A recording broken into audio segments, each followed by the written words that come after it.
નમસ્કાર મિત્રો, સ્વાગત છે તમારું ગુજરાત માહિતી યુટ્યુબ ચેનલમાં। આજના તાજા અને મહત્વના આપસોનો ઉપયોગી એવા 20 મોટા સમાચાર વિશે વિડીયોમાં વાત કરીશું, તો છેલ્લે સુધી જોતા રહેજો। આજના સૌથી પહેલા સમાચાર વિશે વાત કરીએ તો સિમ કાર્ડ ખરીદવાના નવા નિયમને લઈને મહત્વનો નિર્ણય લેવામાં આવ્યો છે। પ્રધાનમંત્રી ઓફિસે ટેલિકોમ ડિપાર્ટમેન્ટને જરૂરી નિર્દેશ જાહેર કરી દીધા છે। હવે તમામ નવા સિમ કાર્ડ કનેક્શન માટે આધાર બેઝ બાયોમેટ્રિક વેરિફિકેશન જરૂરી કરી દીધું છે। તેનો ઉદ્દેશ્ય નકલી દસ્તાવેજો દ્વારા મોબાઈલ કનેક્શનનો ખોટો ઉપયોગ રોકવાનો છે। છૂટક વિક્રેતા હવે આ નિયમનું પાલન કર્યા વિના સિમ કાર્ડ વેચી શકશે નહીં। જોકે ટેલિકોમ સેક્ટરની હાલની સમીક્ષા બેઠક બાદ આ નિર્ણય લેવામાં આવ્યો છે। ગુજરાતમાં બેવડી ઋતુનો અનુભવ। ગુજરાતમાં છેલ્લા કેટલાક દિવસથી દિવસે ગરમી તો સાંજ પડતા તાપમાનમાં ઘટાડો થતાં ઠંડીનો અનુભવ થઈ રહ્યો છે। જોકે છેલ્લા 24 કલાક દરમિયાન પવનની ગતિ ધીમી પડતા તાપમાનમાં વધારો અનુભવાયો છે અને ઠંડીનું જોર ઘટ્યું છે। હવામાન વિભાગ મુજબ આગામી 5 દિવસ વાતાવરણ શુષ્ક રહેશે। જોકે બપોર સુધી સામાન્ય કરતાં થોડા અંશે વધુ ગતિથી પવન ફૂંકાઈ શકે છે, પરંતુ તાપમાનમાં વધારો થતાં ગરમીનો અનુભવ થશે। 8 ગુજરાતીઓને પદ્મ પુરસ્કાર। દેશના સર્વોચ્ચ એવોર્ડની જાહેરાત કરવામાં આવી છે। ગુજરાતના 8 લોકોને પદ્મ પુરસ્કાર આપવાની જાહેરાત કરાઈ। કુમુદિની લાખિયાને પદ્મ વિભૂષણ તો પંકજ પટેલને પદ્મભૂષણ, ચંદ્રકાંત સોમપુરા સહિત 6 લોકોને પદ્મશ્રી મળશે। જોકે રાષ્ટ્રપતિ આ પુરસ્કાર એનાયત કરશે। 68 નગરપાલિકા માટે ભાજપે પ્રભારીની કરી નિમણૂક। 68 નગરપાલિકાઓ માટે ભાજપ દ્વારા પ્રભારીઓની નિમણૂક કરવામાં આવી છે। દરેક નગરપાલિકા માટે ભાજપના અગ્રણીઓને જવાબદારી અપાઈ। પ્રભારીની સાથે સંયોજક અને સહસંયોજકની પણ વરણી કરાઈ। જોકે નગરપાલિકા માટે કુલ 96 આગેવાનોની નિયુક્તિ કરાઈ। ગુજરાતમાં ઠંડી સાથે માવઠાની આગાહી।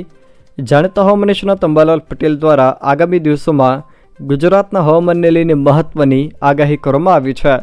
તેઓએ આગાહી કરતાં જણાવ્યું છે કે 27 જાન્યુઆરી સુધી લઘુત્તમ તાપમાન ગગડશે। ઉત્તર મધ્ય ગુજરાત તેમજ સૌરાષ્ટ્ર કચ્છમાં ઠંડી વધશે। જાન્યુઆરીની તારીખ 31 અને 30માં કમોસમી વરસાદની શક્યતા તેમણે વ્યક્ત કરી છે। જોકે 5 ફેબ્રુઆરી સુધીમાં ગુજરાતમાં માવઠું થાય એવી સંભાવના વ્યક્ત કરવામાં આવી છે। તારીખ 30થી લઈને 5 ફેબ્રુઆરી સુધીમાં રાજ્યના છૂટાછવાયા કોઈક વિસ્તારોમાં સામાન્ય છાંટાછૂટીની આગાહી કરવામાં આવી છે। અમુક વિસ્તારોમાં છૂટોછવાયો વરસાદ પણ આવી શકે, તેથી શિયાળુ પાકને નુકસાન થઈ શકે છે। જોકે 19 ફેબ્રુઆરીથી ગરમી પડવાની તેઓએ આગાહી કરી છે। ખેડૂતોને દિવસે વીજળીને લઈને મોટી જાહેરાત। હવે મધરાતે ખેતરમાં પાણી વાળવાનું બંધ।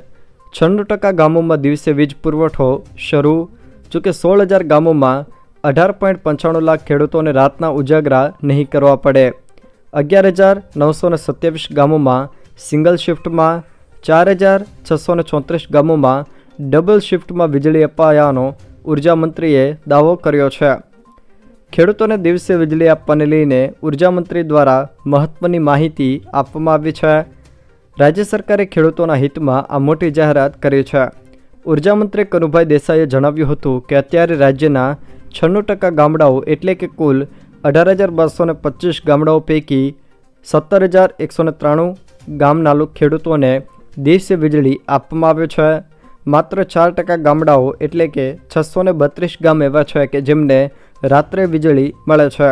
હવે આગામી માર્ચ મહિના સુધીમાં આ તમામ ગામોને પણ દિવસે વીજળી આપવામાં આવશે।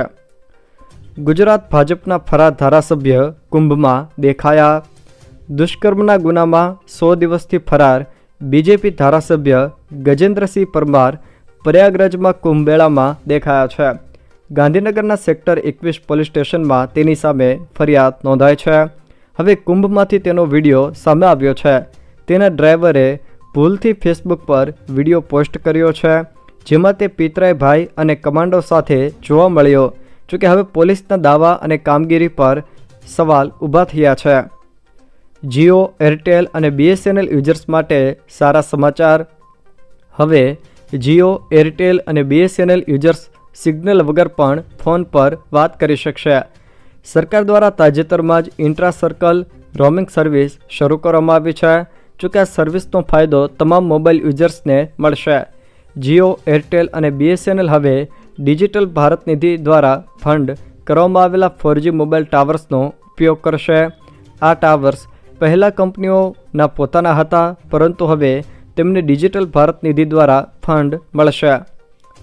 2019નો હપ્તો મેળવવા ખેડૂતોએ આ કામ કરેલા હોવા જરૂરી છે.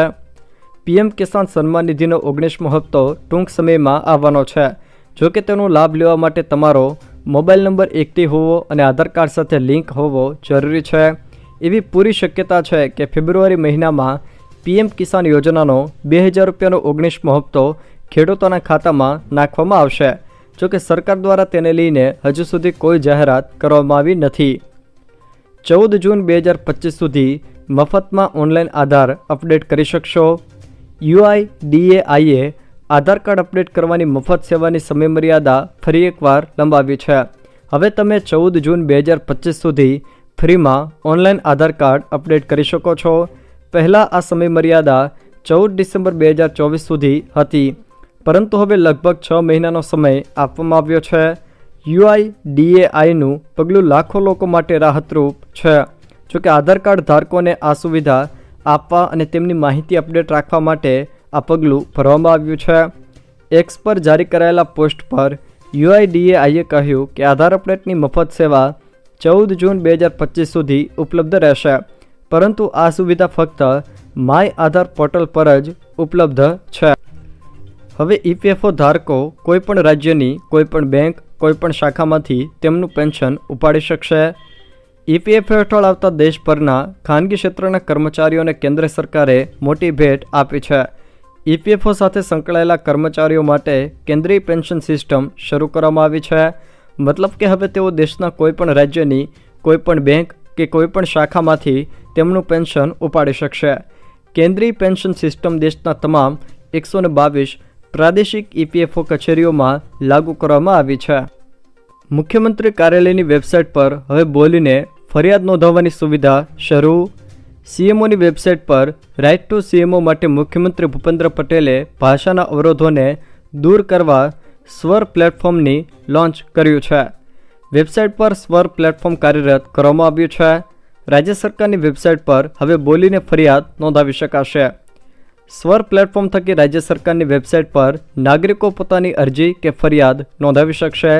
ટેકનોલોજીની મદદથી ભાષાના અવરોધોને દૂર કરીને રાજ્ય સરકાર વધુ નાગરિકો સુધી પહોંચશે, જે ફરિયાદ નિવારણ પદ્ધતિ અને પ્રતિસાદ પ્રણાલીને સુધારવામાં મદદરૂપ થશે. એ હેતુથી રાજ્ય સરકાર દ્વારા સર્વિસ લોન્ચ કરવામાં આવી છે. UPI પેમેન્ટ કરનારાઓ માટે સારા સમાચાર. RBIએ UPI પેમેન્ટ મામલે મોટા સમાચાર આપ્યા છે. હવે થર્ડ પાર્ટી એપ્સ દ્વારા prepaid payment instrument PPI wallet દ્વારા પેમેન્ટ કરી શકાશે. અત્યાર સુધી આ પ્રકારની ચૂકવણી PPIની માલિકીની કંપની UPI દ્વારા જ કરી શકાતું હતું. નવા નિર્ણયથી ફોનપે અને પેટીએમ સહિત ઘણા વોલેટમાં રહેલા નાણાંનો ઉપયોગ અન્ય એપ્સમાં પણ થઈ શકશે, જેનાથી ગિફ્ટ અને ડિજિટલ વોલેટનો ઉપયોગ કરનારાઓ માટે સરળતા રહેશે. જો મિત્રો આ વિડીયો તમને પસંદ આવ્યો હોય તો વિડીયોને લાઇક કરો, તમારા મિત્રો સાથે શેર કરો, અને જો તમે મારી ચેનલમાં નવા હોવ તો ચેનલને સબસ્ક્રાઈબ જરૂર કરજો, જેથી મારા આવનારા તમામ વિડીયોની માહિતી તમારા સુધી પહોંચી શકે.